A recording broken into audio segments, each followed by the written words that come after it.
First to start after our break is Dr. Afton Halloran.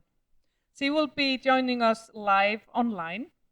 And she, as an independent consultant in sustainable food systems, transitions, and transdisciplinary scientist, Dr. Afton Halloran advises on issues related to food and agriculture. She works with such organizations as the World Bank, World Health Organizations, Planet Prize Secretariat, and the Nordic Council of Ministers that are also our main supporters.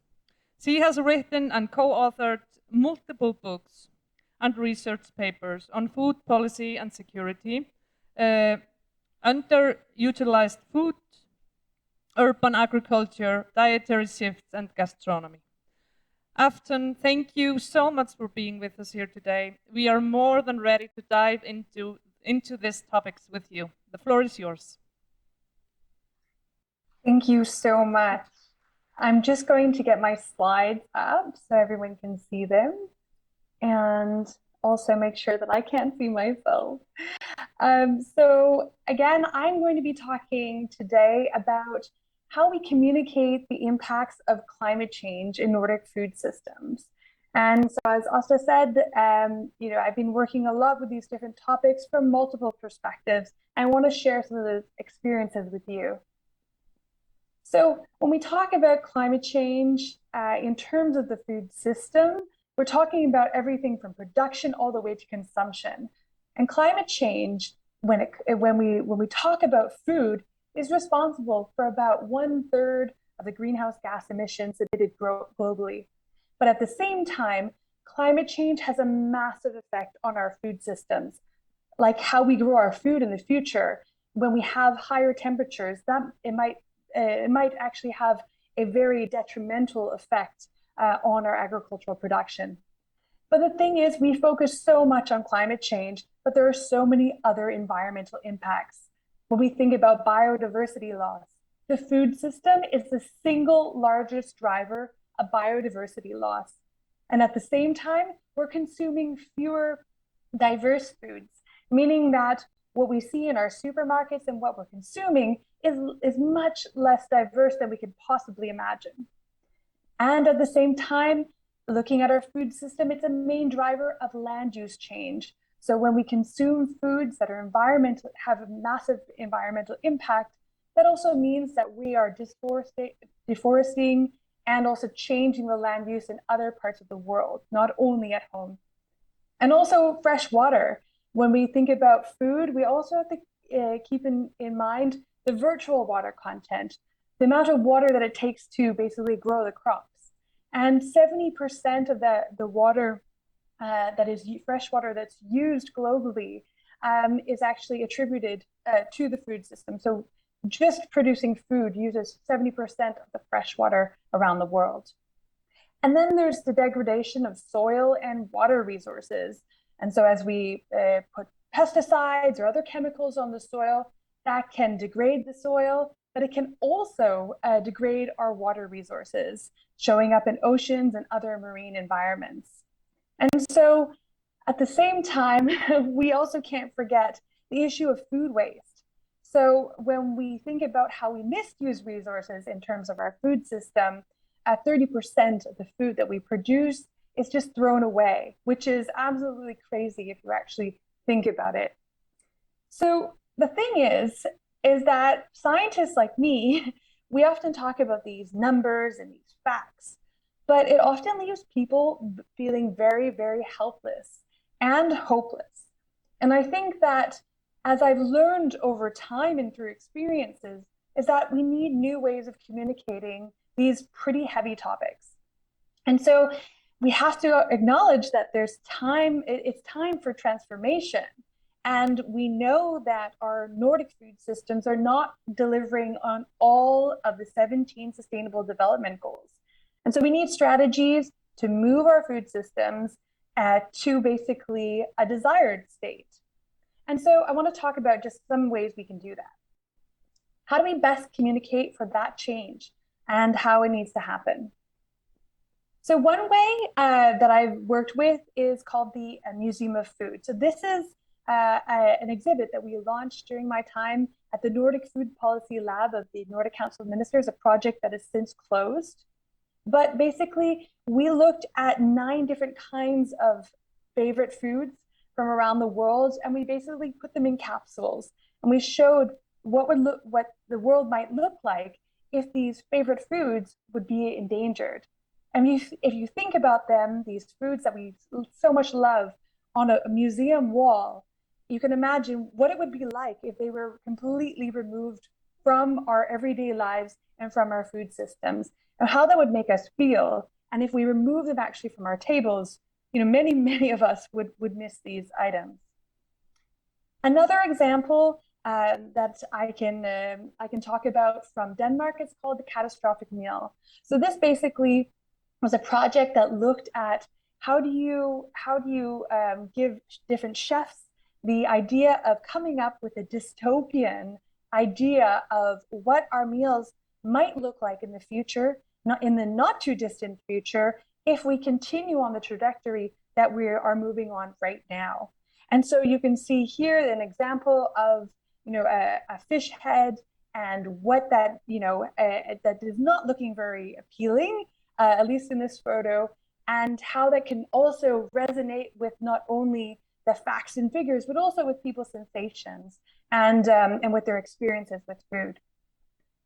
But at the same time, I really think that this dystopian perspective, showing a future of what we should be fearing and what we should basically not want to move towards to, is not always the best way to get people to care. It's one way, but I think we should also sometimes flip the script and look at how sustainable food systems are actually part of the solution.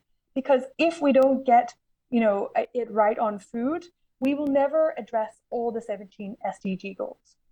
So we need, in order to do this, we're going to need a food systems approach. And basically, a food systems approach shows that no single stakeholder or no single actor in this large food system is going to be responsible solely for that change. Tourism, for example, is just one part of that, but we also need the health sector. We need the politicians. We need our economy to support these kinds of systems, but also we need a society that is basically putting a value on sustainable food systems. And also we need to consider the environment and all the different parts of the food chain. And so just want to give you some examples of how we've looked at kind of an optimistic view on the future, and how others are doing it too. So this is an example from 2019 at the UN Climate Summit. We had a side event in Stockholm, and we were looking at basically how can you make it fun and interactive to show people different combinations of flavors that are environmentally sustainable and things that people won't necessarily try together. So basically an app was created, and each participant could select 3 different items on this beautiful table and basically combine them. And they could use their imagination, and they put these different combinations into the app. They would rate them, and it would show up on a screen. And then they would basically put a name on that little dish that they created, and they could continue as the evening went on. And this basically allowed people to taste things that they might not necessarily know, and test those combinations out in a safe and fun way. Another example that we're seeing a lot more of in the Nordic region is our efforts to connect local producers with not only consumers, but also more chefs, and looking at the restaurant industry, the hospitality industry. And of course, this was happening before, but what I've seen is the emergence of a lot more programming and a lot more effort to bring people closer to the people who produce the food, and to make it interactive, to make it educational, and to help with that storytelling narrative that is so important. And this can also be for tourists too, but not necessarily. It can also be for locals, and also to help those who are working in the tourism industry. And another model that I'm a really big fan of that haven't really seen so much of in the Nordic region is basically this diffused model where you actually move the hotel rooms into different parts of a community.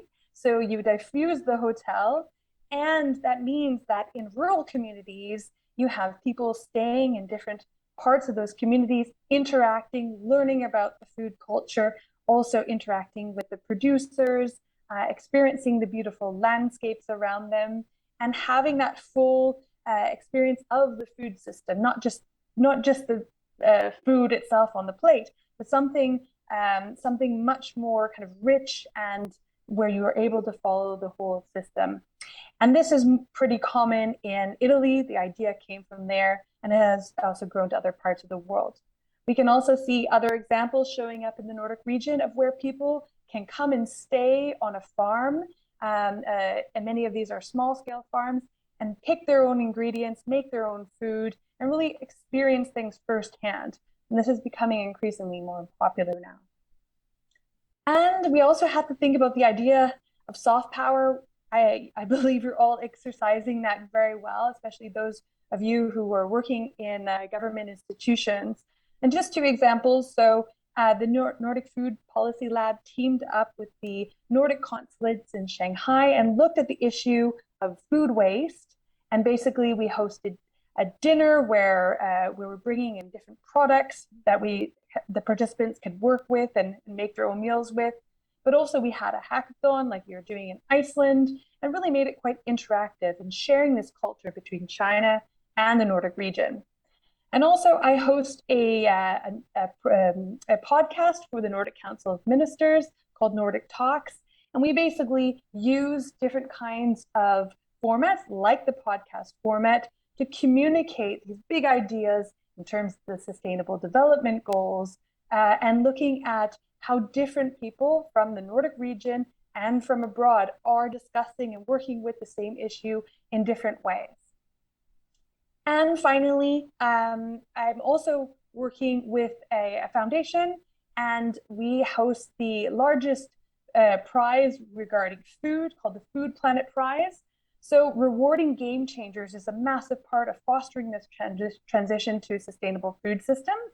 And so I would like everyone here who has a great idea in relation to climate and environmental issues to also apply, send your ideas to the Food Planet Prize. $1 million can be awarded to the best ideas. And finally, just to say that sustainable food systems are not a trend. They're a necessary part of the transformation that we need. And so we can't just see this as something that's going to last a few years. This is something that needs to become very integrated into our everyday lives and into our society. And I can't advocate for that enough. So thank you so much for listening.